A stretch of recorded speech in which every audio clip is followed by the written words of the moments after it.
Throughout the ages, grief has been one of the heaviest and most painful burdens to be carried by mankind. It is to these countless sufferers, present and future, that Dianetics brings hope.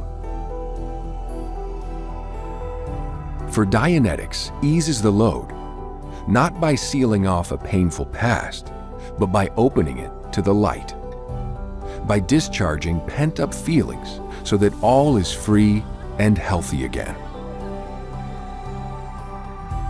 When Shakespeare said, "No longer mourn for me when I am dead, then you shall hear the surly sullen bell give warning to the world that I am fled," he was recognizing the unnaturalness of excessive grief. A maiming accident, a business failure, the death of a loved one. All are real experiences, all are real losses, and each of them does carry with it a reduction in the survival potential, a small piece of death. That is why people can become so overwhelmed by grief that they decline and even die. But since life must go on regardless of losses or catastrophes, it is much better for it to do so happily. How much better to be able to look back with pleasure and be able to say, "It sure was swell while it lasted."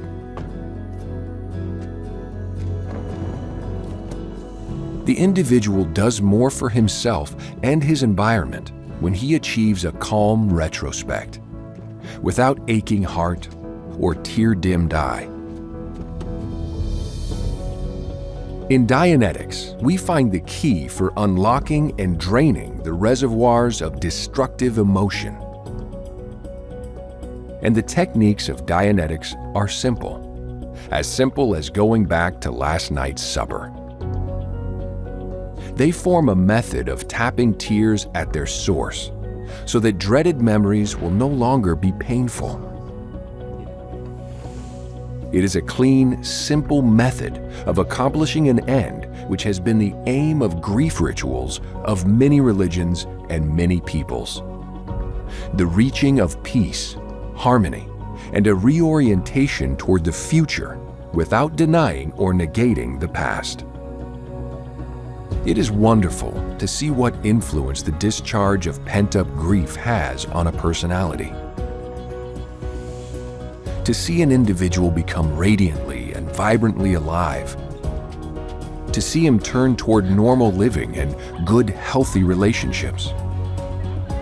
It is almost like a miracle to see his physical tone rise as the debilitating effects of grief are repaired, and his emotional tone lift as he finds new hope in life. The technique of Dianetic processing is a simple one. It consists of closing the eyes to assist in withdrawing the attention from present surroundings and returning the attention to past incidents of grief or fear or pain. These incidents are then recounted in detail with the aid of a Dianetic auditor who supervises the process, bringing to it technique and perspective. By repeated recounting of such a past experience, the tension is discharged from it and it is reduced to calm, matter-of-fact reality. It is important to note that the recounting of pleasant experiences by this same technique enhances their pleasure and renders them more brilliant in recall. That is because the mind is self-protecting. It is oriented toward the survival of the individual and the triumph of pleasure over pain. Indeed, exploration of supposedly unpleasant experiences frequently discovers in them pleasure previously concealed. The basis for the power of grief over the mind and body lies in the nature of the reactive mind. The reactive mind is a newly discovered part of our mental function. It is not a mind which thinks, It is a mind which reacts blindly and irrationally. The reactive mind is composed of the memory recordings of those things which happened during unconsciousness. Wake up. Somebody help. And the function of the reactive mind is to energize in our behavior actual dramatizations of those experiences during future emergency situations of a similar nature.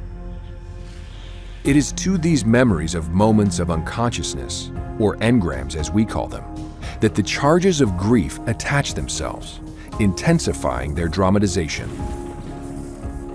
Experiences during unconsciousness, of small or large degree, are found recorded over the entire time track of a person's life. Even in the prenatal period. I've got a horrible headache. I need to see a doctor. Their presence at such an early period does not imply hearing or understanding by the fetus, any more than a phonograph record hears or understands. In later life, however, whenever the environment reminds one vigorously of these recordings, the reactive mind springs into action.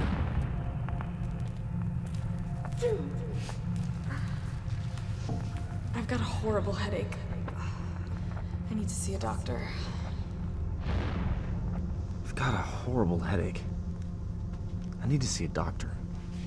The mind replays the recordings in the form of bodily ills, in mental processes such as anxiety and worry, and in our actual physical behavior. And just as the replay dramatization of worry is worry, so the dramatization of pain is pain.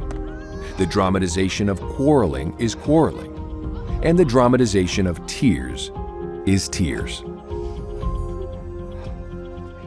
The type of compulsive behavior which people find themselves engaged in when they say, "I don't know why I act like that," is usually the dramatization of material from one of these engrams.